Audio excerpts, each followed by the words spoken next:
Hello and welcome. This is the first of the Wild West interviews done on YouTube and who knows where else we'll post it. This one is featuring, however, Michael Grant. You might know him from Endeavor After, you might know him from LA Guns, and soon enough, his first proper release with Michael Grant and the Assassins will be out July 10th. Anyway, we have him for roughly half an hour. It was the first interview we have done, so I am not the best interviewer, but without ado, here it is. All right. Yeah, this is the first time I've used this technology, so let's pray it works. But yeah, hey, don't worry about it, man. I did my first Facebook Live the other day, and I got lost. I did it in conjunction with a radio station, and they wanted me to hop on there. I was like, I don't know this technology because I'm not like a internet troll. So I don't know how to use everything, So I feel you, bro. Yep. Even if you're an internet troll, there's so many different platforms and so forth. So anyway, thank you for making time. It is appreciated. Not at all. Not a problem.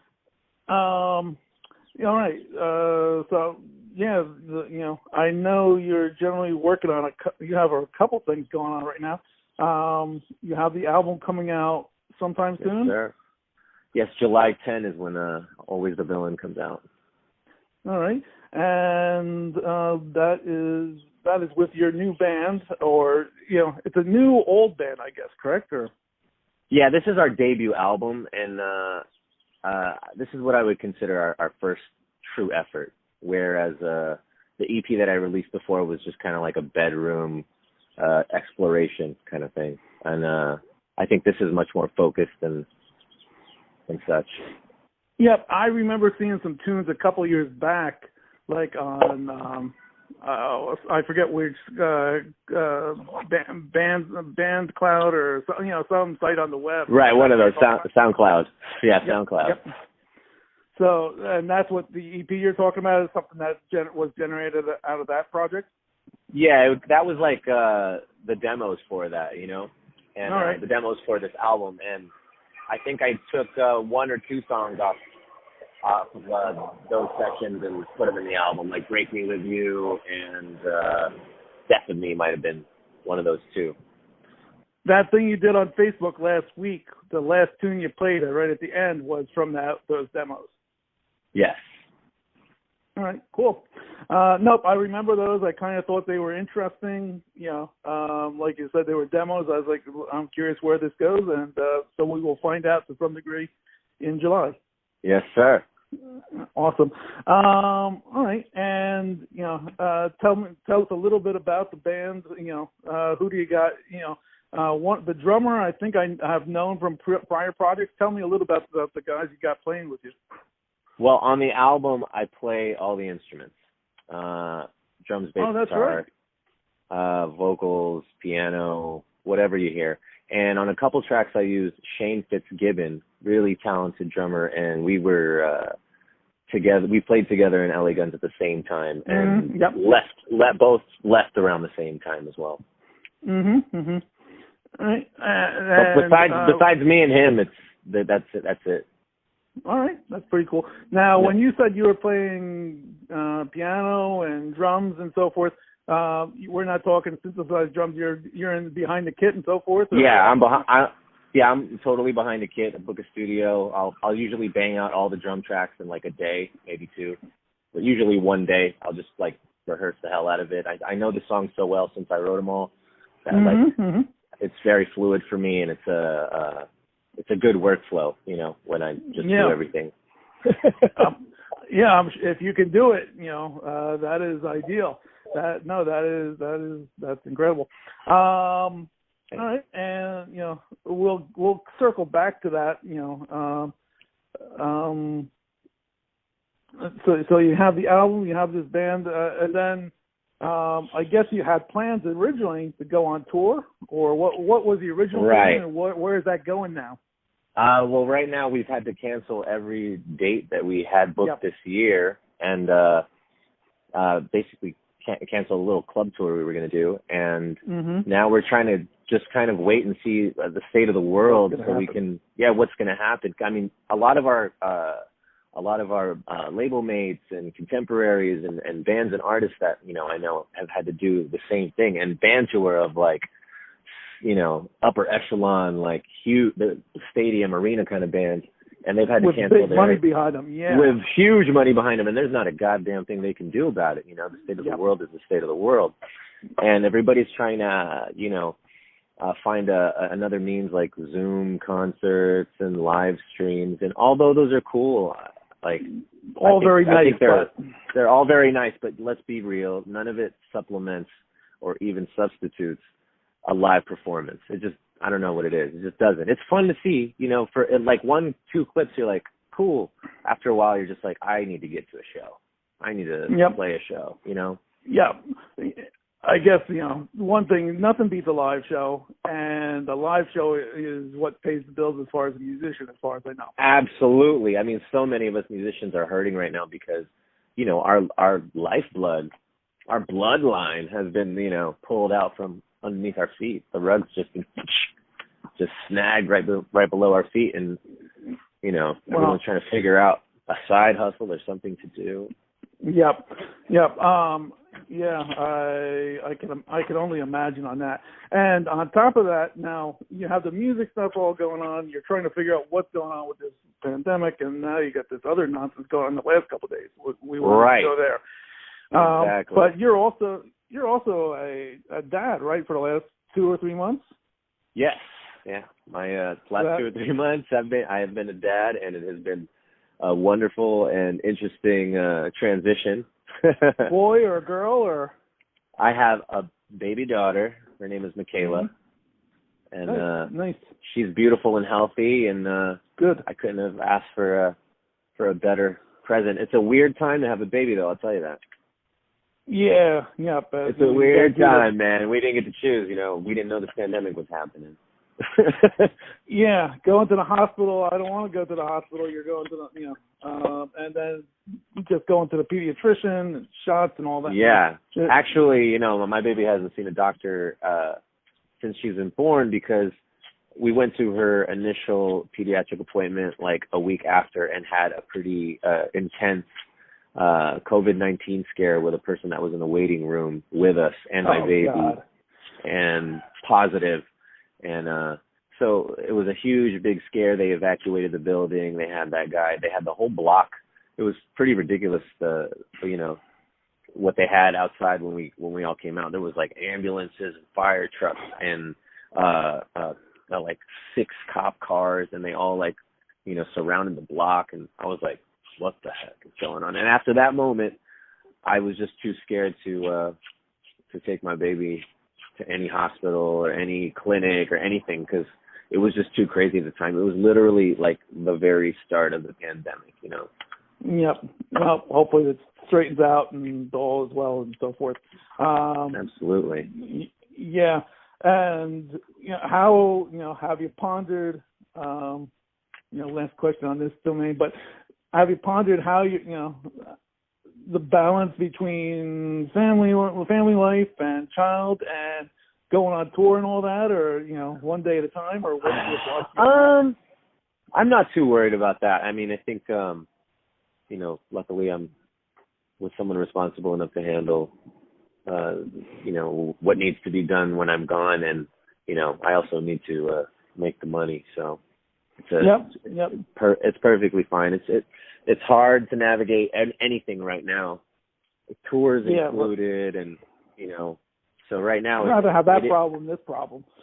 Absolutely, you know, but it's like you said, definitely got to take it one day at a time, and just, you know, every day presents a new challenge, so you just got to figure out how to overcome each one. All right. Well, good luck on all that. And thanks, bro. Yeah. On to, you know, so, you know, I've been watching you, you know, I've caught you perform live, you know, and, you know, awesome. I enjoy your guitar playing. And, you know, your physical presence, you just have a great presence on stage. When I saw you with LA Guns, and I look forward to that, you know, when you're solo. You know, simply looking forward to it. Thank you. You know, Thank you. When I checked out the End Ever After videos, and I've, you know, they remind me of Avenged Sevenfold a bit. I guess it was definitely vintage. I'm coming from UFO and Thin Lizzy and stuff from the 70s, 80s, a little bit of 90s. Just where I'm coming from. My son introduced me to Avenged Sevenfold, and that's what I kind of related to, for better or for worse. I'm just you can't keep track of everything. Totally, they're an awesome band too, so that's awesome. Yep. And when I saw you, when I first saw one of your videos, you're coming from. I wasn't sure what your backstory was, and then I realized also that you were coming from New York, and you were basically stationed in L.A.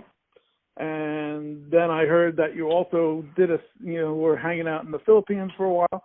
So can you share just a little bit of your backstory there? Just sure. The 2-minute version, or I was born in Flushing, Queens, New York, and all my dad's side of the family is in New York, and my mom's side of the family is in California. So in my teens, I moved to Sacramento, California. Actually, maybe I was not a teen, like 12 or some shit. And I was in junior high school, and I got expelled from junior high school for some drug conviction thing. I was very, very young. And and I was shipped to the Philippines for kind of like a boot camp type thing. And when I was down in the Philippines and I was hanging out with my cousins at the mall, I got scouted by a talent scout, and they approached me to be in movies. And so shortly after that, I made a few movies in the Philippines. Oh, you even made some? Yeah, totally. I heard something about the talent scout. Everybody's gonna have to do some digging for that stuff. I'm not. Yeah, is that good? Should we bother or should we not? I mean, whoever's interested, it's there. It's around. If you want to do some digging.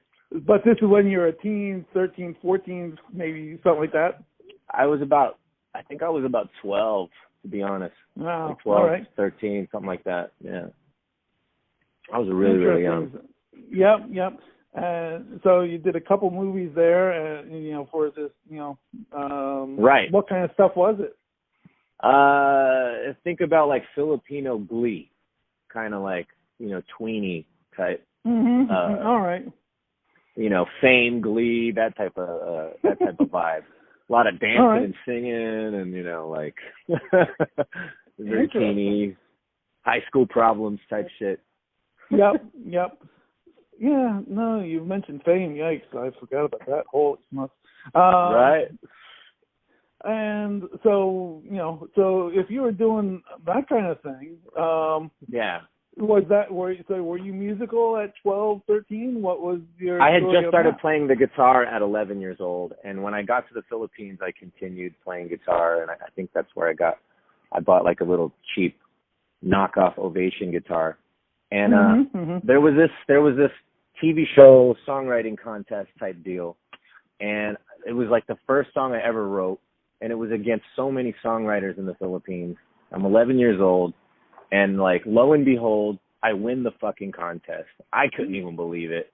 And the winner of this contest, you got your song shopped to a major artist, and you went on a date with like this insanely hot girl, and like they feed you and they give you some money. It was pretty crazy, but I'm 11 years old. She's like 19, I lie. I tell her I'm like 16 because I want to not be weird. And but I ended up winning that songwriting contest, and that song was like so many artists had offered me so much money for this song, and like a dumbass, because I felt so sentimentally attached to the song, I never sold it. And like now, I would never even release the song now, like, cause I just wouldn't, not for like my project. It's like, think about your first song, but Yeah. But I think that was my entrance into into the music world. And in the Philippines, I played in a cover band called Simple People, and we would do like college circuits and high school circuits. And that was where I was first like, okay, this is pretty cool. My visa then expired, so I had to give up the acting and the cover band and, you know, any other thing I was doing in the Philippines. And then I came back to Sacramento, California, where I started a metal band called Sin. Shortly then after, a band called Endeavor, and then Endeavor became Endeavor After, and then Endeavor After got signed. I get moved to LA, do all these huge tours with like Poison, Cinderella, Kiss, and I'm like in a whole new another world.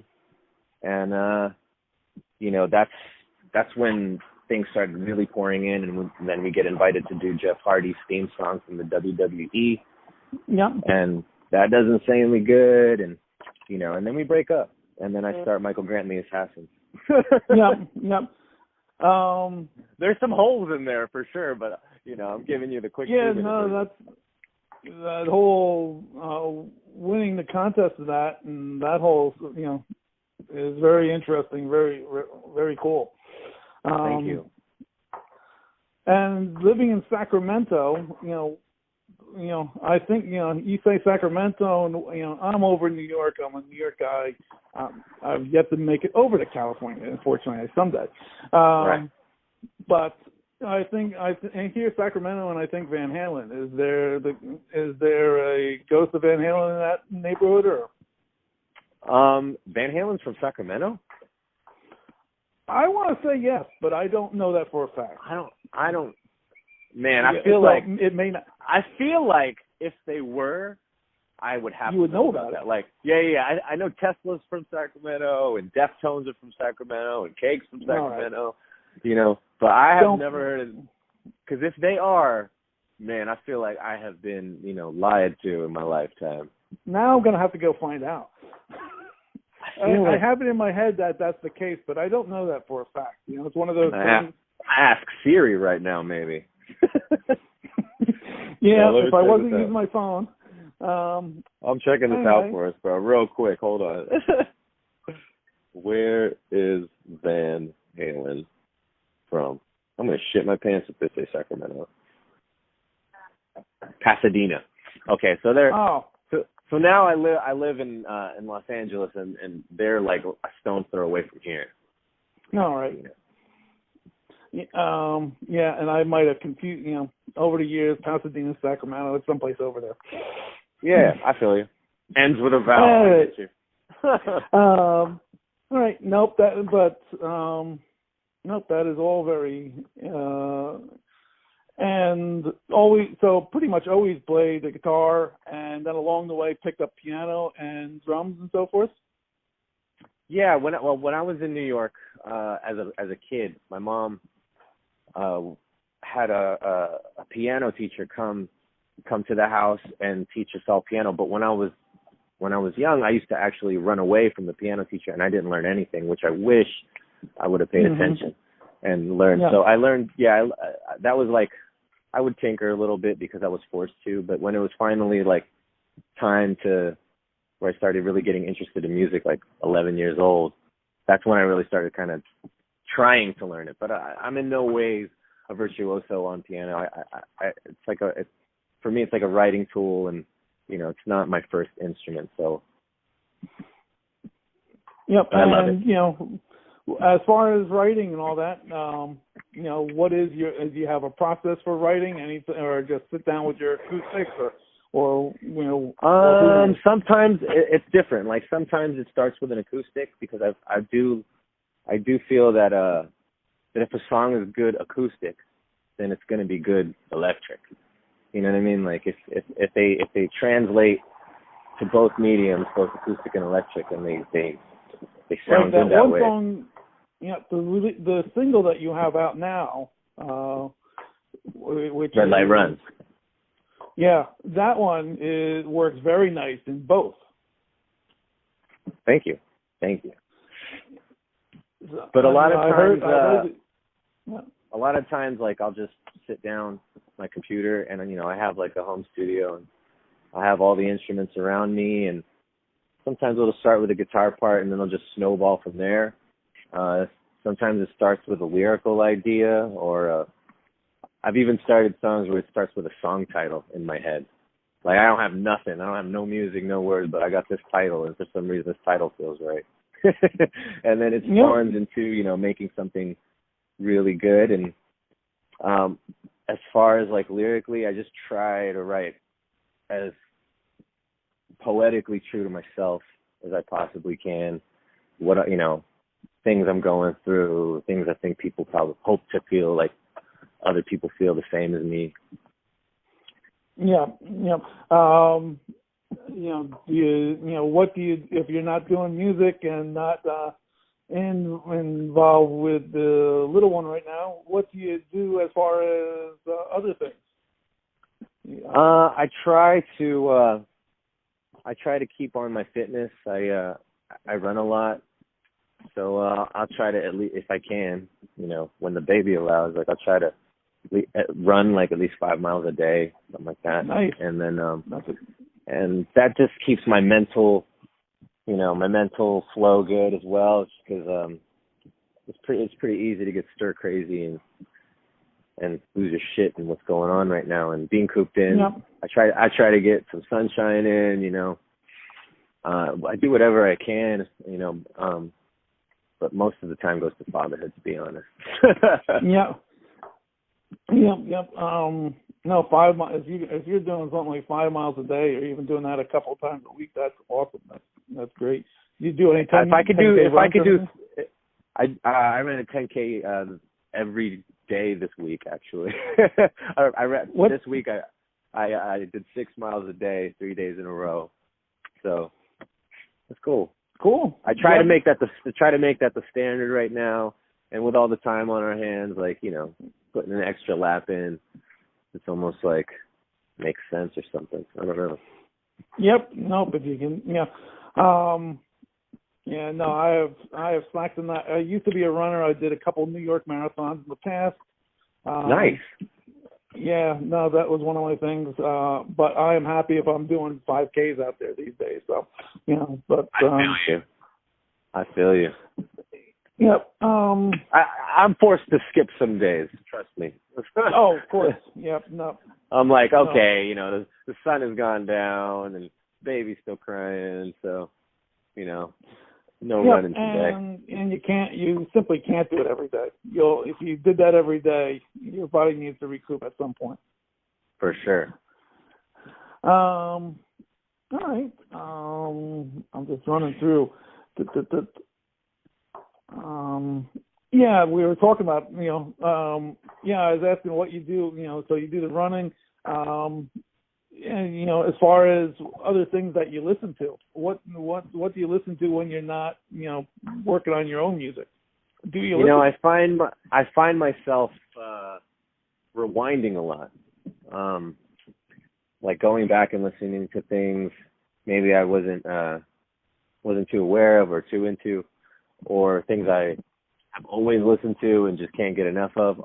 There's a lot of new music I haven't been introduced to, but as far as new artists, like, first off, I don't listen to like a whole lot of rock and roll or even the style I play. Like, some people, when you play a type of music, that's all you listen to. I actually listen to like almost everything but that. But a new artist that I really love is Leon Bridges. Singer-songwriter, smooth, like Motown type of voice. I still love Smashing Pumpkins, especially the earlier albums. I still listen to Prince and The Revolution. Yeah. A little bit of the new power generation,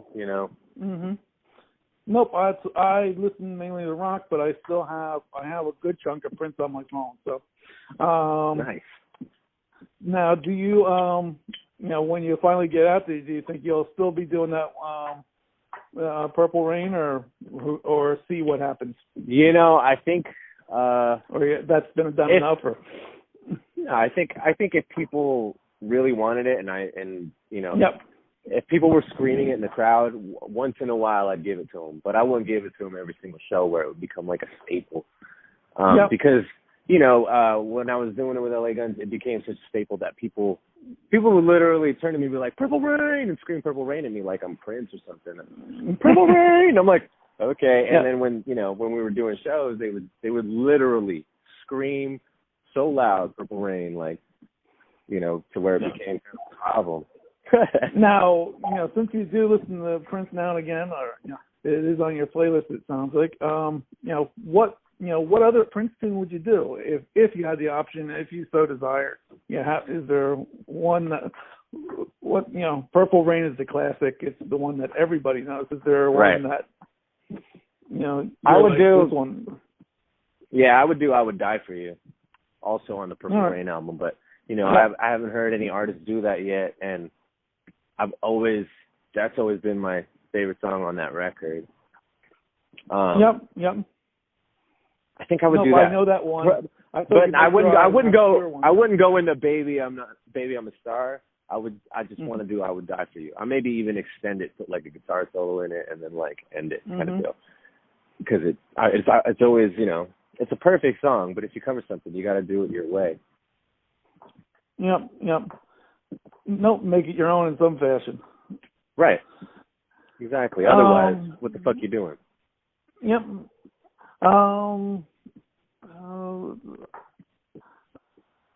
Let's see. I'm just running through the list here. A couple things I just want to throw at you.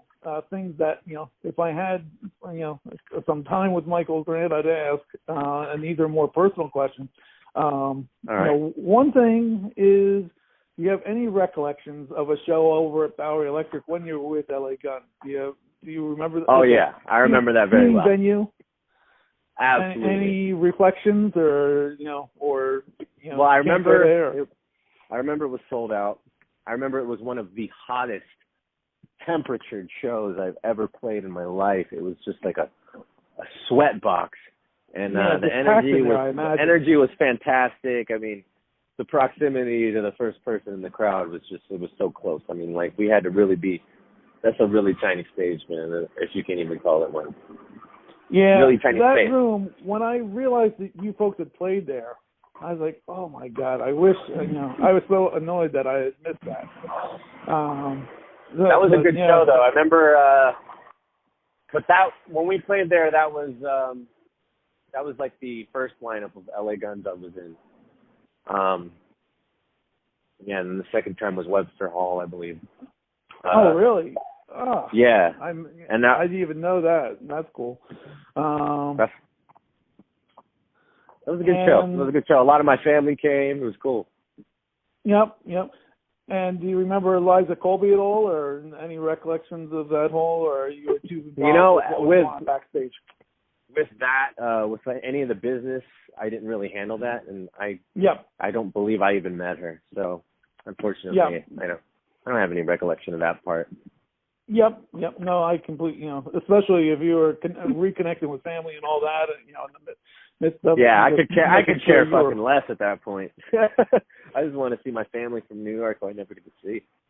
Yep. No, I remember on other shows when you passed through over there, you were talking about connecting with everybody. So you have a good connection to New York still, it sounds like. Definitely. Oh, that's awesome. No, looking forward to, where would you like to play when you get to New York? You were talking about a small club tour. If who knows what'll happen, but, hopefully New York is included on that. Bowery would be cool. I would love to play, Webster Hall with, like, bigger band. What are some venues that you would suggest we would fit well in? It's been a while. Webster Hall is back up and running. Well, at least they were before all of this. So that would be awesome. I love the vibe there. Yep. I typically go to the smaller venues. The Bowery Ballroom is beautiful. Definitely. So the Bowery Ballroom, which is a couple blocks over from the Bowery Electric, that would, I guess that would be the one I'd recommend. And then the theater that you folks played, that LA Guns played, in 2016, I guess would be cool too. But Bowery Ballroom would be cool. Gramercy, that's what I'm thinking of. Well, let's hope, man. When everything gets back to normal, we can get out there. Yeah, one of those. All right. I think we've covered. One other question. All right. If you've checked out the website Wild West Rock, you know that I have deep connection to Bernie Torme, big fan of his, and so forth. And he did get up and jam with you folks. Definitely. My recollection of that time was he came back and he was very sweet and very gracious to be on stage with us and us with him as well, man. We were like, it was nice. It was a nice of bowing to one another, Yeah. And he took the stage like a boss, and I stepped back into the shadows so he could shine, man, because I felt like, this is a really sweet moment for him, and I just supported as much as I could, and tried to give him that spotlight for the song or two that he played with us towards the end of the set. And afterwards, he was with his lovely wife, and we hung out for a bit and talked for a bit, and we hung out with the band. And then that was one of those nights in history. We were like, oh, shit. Yep. Yeah, no, that is unfortunate. The man, he passed last year. That was unfortunate. But, I've followed his career for the last 30 years. Yeah, he was a wonderful human being. So sweet, so loving, so warm, and like, no, not even a trace of like rock star. He was just like a really down to earth person, and he let his fingers do the talking, and I like that. I like people like that. And you're so right as far as down to earth and accessible, and just so down to earth. I mean, after we played, I think he tried to Facebook add me, and I was just like, oh my god, or Instagram, or one of those things, or he got my number down, old school. He got my number down. It was just really cool. Just really down to earth. He was asking me about guitar stuff. I was like, why are you asking me anything, dude? I'm like, you're the man. What are you doing? Yep. No, so sweet. Talking about exchanging details with Bernie and all that, one thing you guys are different in a range of things, like in many, but different also as far as choice of instruments. I don't think I've ever seen you play a Strat. You're not into Strats, I guess. I have in the studio, but live for some reason, I've always been a Les Paul guy. Like all my idols were Les Paul guys. So that shape is like, for me, it just fits. It just feels like it fits me. Like now all I have is Les Pauls. I think I have one Strat, black Stratocaster with Fender Lace sensors in it. And the rest now I'm endorsed by the Midas Guitars, and they supply all my guitars now. They're 24 fret metal front guitars, and I love it. They're the shape of a Les Paul, but they got this, etched plating on the front that just looks amazing. And you probably saw it like in the Red Light Run video and whatnot. Yep. We'll check it out now. And you're talking about all the folks that inspired you play Les Paul. Who might they be? Well, number one, and probably the heaviest of them all, is Jimmy Page. He's always been, the way he plays, low slung. My image of him in the black or white dragon suit, and just that is probably the hat image. And that hat, the hat too, totally took it. Yep. I've since abandoned it. So what happened? I said I've since abandoned the hat, really. Oh, have you? All right, that's interesting. A little bit, yeah. Because everybody kind of, knew me as that. When they saw the hat, they kind of saw me, and I was like, well, in my mind, I'm like, I'm so much more than this hat. So yeah, yep, nope. You know what I'm saying? I didn't want it to become a shtick where it's like, if you don't have the hat on, no one knows who you are. Like, the other one, Les Paul playing dude is Slash. Slash, low slung, talking about hats. He even ditched his hat at one point because he was like, man, this is fucking exhausting. I'm sure, dude. Hat weighs like 20 pounds, hot as hell venues, and you have to wear it. Like, Yeah, well, with that in mind, it's a good thing that you weren't inspired by Buckethead. Definitely not. He's amazing. Buckethead is amazing and very talented, but by no means, you know, my inspiration or anything like that. Yeah. I'm just talking about the. All right. No. Thank you again for making time. I am running out of questions. Absolutely, man. No problem. But Thank you for having me. That you made time. Yep. Take it easy. Later. Yep. That is the Wild West interview with Michael Grant. And keep in mind that on Friday, July 10th, he will have a new album out, his first album, and it is titled Always the Villain. And also on the 10th, he pointed out to me that he will have a new video out. So that Friday, he has the album, and then he has also a video titled Nightmare. So the album, Always the Villain, and the video, Nightmare. All happening on July 10th. Stay tuned, and I'm sure we will have other interviews and other articles and other essays on the Wild West. Thank you for checking us out.